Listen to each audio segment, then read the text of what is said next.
Welcome to my lazy cap sew along. So, required pieces. I have a liner and an outer. And because this hat is reversible, it's up to you to decide what you want to do. You can make your liner a different fabric, or you can have the same fabrics. It doesn't matter.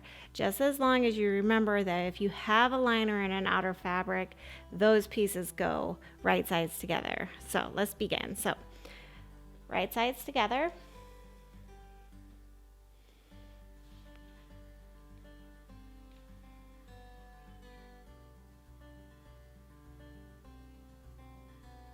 Okay, so next we're going to take this over to the sewing machine and either a straight stitch or a serge. It doesn't matter, it's up to you. We're going to sew the curved area. I'll use my serger, but if you use your sewing machine, you're fine with using a straight stitch on this. And I actually think it makes a better finish because then you can clip into the seam allowance, but it's up to you. So we're going to serve the curved part of the hat. I'm using my serger.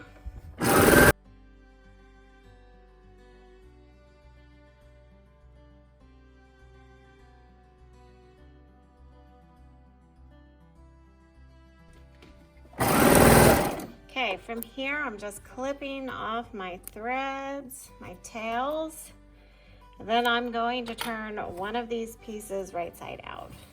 Okay, just like this. If you use this sewing machine, you can clip these corners now, these corners right here,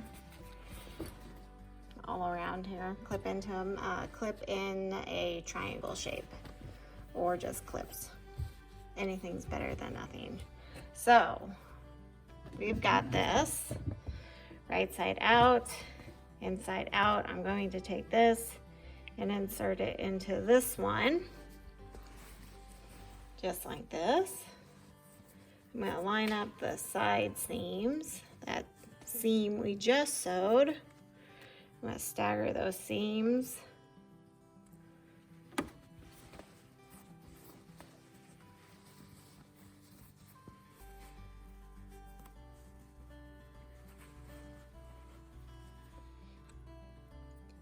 Okay, now what I'm going to do is I'm going to sew all the way around and then stop before I get back to where I started, leaving about an inch, 2-inch opening that I'm gonna have to sew shut.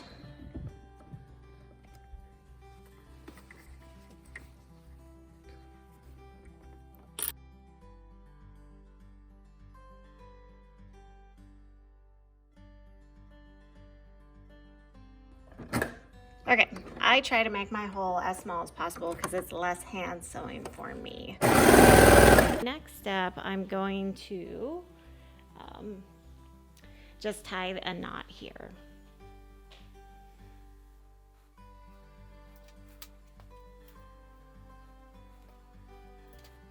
Okay, and then I'm going to turn my hat right side out.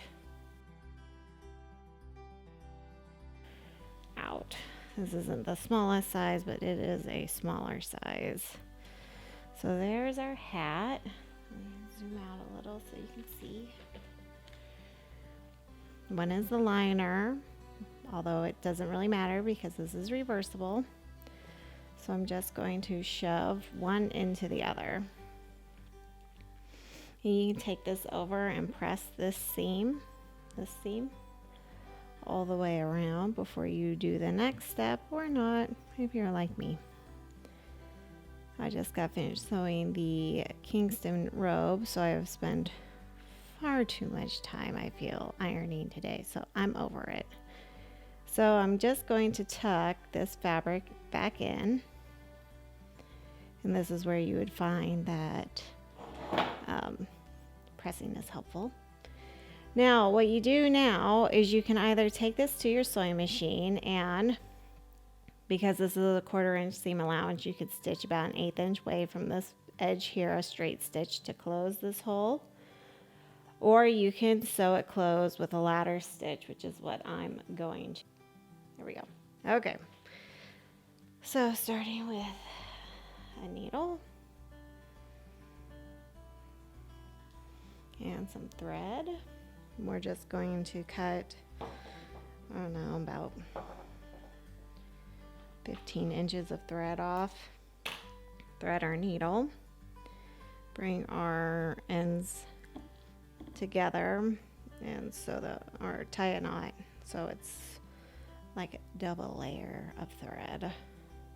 Inserting the needle,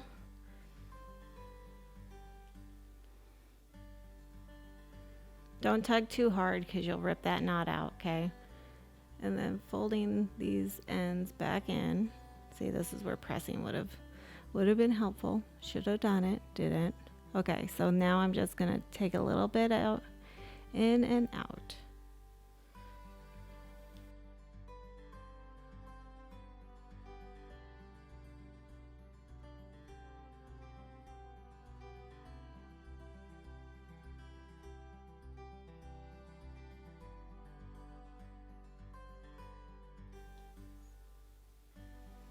Okay, so now I just need to tie my knot and I'm done.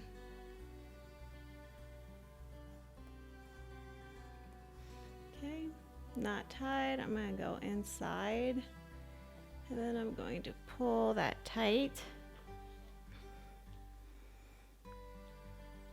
and then cut it flush. Oop, wrong side. And now the tail will be lost inside. Okay, and that is how you sew my lazy hat, which kind of isn't lazy if you're doing the hand sewing, but you know, it's whatever. If you enjoy this video tutorial, check out my other video tutorials and maybe subscribe. You know, that would be cool. All right, thanks for watching. I'll see y'all later. Bye.